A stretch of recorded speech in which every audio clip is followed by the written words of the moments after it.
Hello friends, आज हम बात कर रहे हैं 11th साइंस चैप्टर नंबर 7 के बारे में।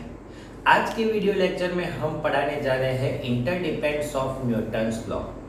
एक दूसरे के रूल्स में न्यूटन्स लॉ एक दूसरे पे डिपेंडेबल है, ये प्रूव करने के लिए ये 2 मार्कर की थ्योरम है।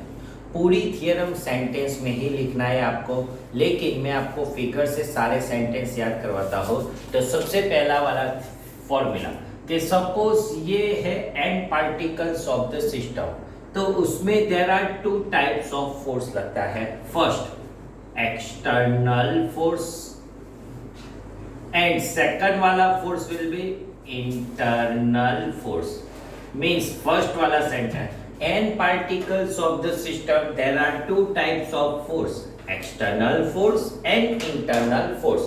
Second point, from figure 2 particles of the system, their external force will be F1 and F2 and their internal force will be F12 F21. तो that means second वाला point पढ़ा दिया क्या? 2 particles from figure, 2 particles of system, their external force will be F1 and F2, internal force will be F12 and F21. Now third वाला step, जो external force के बारे में बहुत कुछ पढ़ा दिया है, अब बात करें internal force। तो from figure F12 equal to minus F21, gravitational में हमने पढ़ा दिया कि दोनों का डायरेक्शन ऑपोजिट होगा एंड उसका अगर मैं मैग्नीट्यूड लूंगा तो दोनों मैग्नीट्यूड सेम होगा। Then resultant internal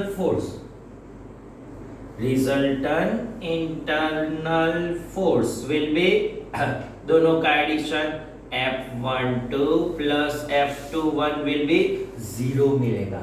means internal force कोई भी नहीं लगेगा, देन ओनली क्या फोर्स लगेगा? एक्सटर्नल फोर्स लगेगा। और ये हो गया Newton's third law. That means ये वाली फॉर्मूला कौन से है? Newton's third law. अब हमने जो फॉर्मूला लास्ट वीडियो लेक्चर में लिखे वो वाली भी लिख देते हैं। F equal to dp upon dt equal to mass cm ma/cm equal to m dv/cm upon dt। ये फॉर्मूला किस रूल से? Then Newton second law. ये वाला रूल्स कौन सा है? Newton second law. तो यही हो गया इंटरडिपेंडेंस ऑफ न्यूटन्स लॉ। कैसे? तो कि हमने 5th चैप्टर में आपको पढ़ाया था। सबसे पहले न्यूटन्स फर्स्ट लॉ पढ़ाया, उसके बाद सेकंड लॉ और उसके बाद थर्ड लॉ आता था। लेकिन हम सिस्टम में की बारे में बात करें, n पार्टिकल्स ऑफ सिस्टम, उसमें न्यूटन का सेकंड रूल्स डिराइव करना था। उसके लिए यूज करना पड़ा Newton's third law. It's called interdependence of Newton's law. That means definition, we can derive Newton's second law without use of Newton's third law. It's called interdependence of Newton's law. Then 2 marker की theorem आती है, तो आपको इतना step लिखना है। कितना step हो गया? जो फर्स्ट वाला फिगर, सेकंड एल फोर्स इस बारे में, सेकंड फिगर का sentence, third Newton's third law, fourth Newton second law और फिफ्थ वाले इंटरडिपेंडेंस ऑफ न्यूटन्स लॉ की डेफिनेशन लिखेंगे, तब आपको 2 मार्कर की फर्स्ट थ्योरम कंप्लीट। अब बात कर रहे सेकंड थ्योरम के बारे में, और सेकंड थ्योरम जो है वो है conservation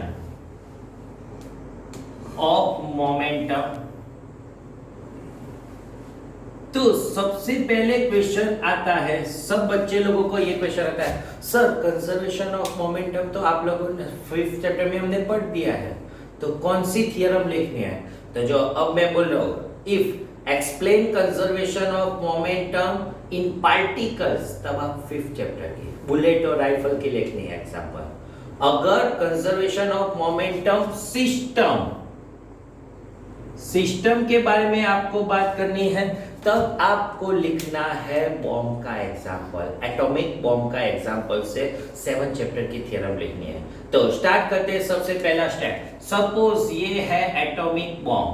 atomic bomb in rest position, ये वाली थियरम भी पूरे सेंटेंस में ही लिखनी है और ये मैं सेंटेंस आपको बोलूंगा, स्टेप लिखना है, वही स्टेप में आपको लिखना है। फर्स्ट वाला, suppose this atomic bomb is rest position initial, that means external force will B 0, external force 0, then dp upon dt will be 0. Changing momentum 0, then momentum will be constant मिलेगा, क्यों? Then p2 minus p1 equal to 0, therefore p1 equal to p2 equal to constant मिलता है, that means momentum constant मिला। और हम second step पे बात करेंगे तो फोर्स 0, देन मास cm भी 0 आ जाता है, मास cm 0, that means cm 0, cm 0 means velocity, centre of mass की वेलोसिटी आपको कांस्टेंट मिलेगी, कांस्टेंट का डिफरेंशिएशन 0 होगा।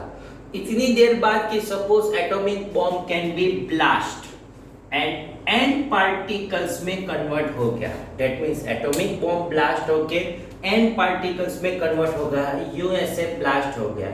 तो without external force, without external force that means आपको एटॉमिक बॉम्ब को फोर्स लगा के ब्लास्ट नहीं करना है, atomic without external force self blast हो जाता है, टाइमर बॉम्ब लिखा होता है या हम इंटरनल फोर्स का यूज करके उसको ब्लास्ट करते हैं। Then without external force 0 mean momentum will be constant मिलता है और यही हो गया conservation of momentum, that mean total momentum is constant, always constant होता है। कब? तो कि विदाउट एक्सटर्नल फोर्स होता है तब मोमेंटम कांस्टेंट होता है।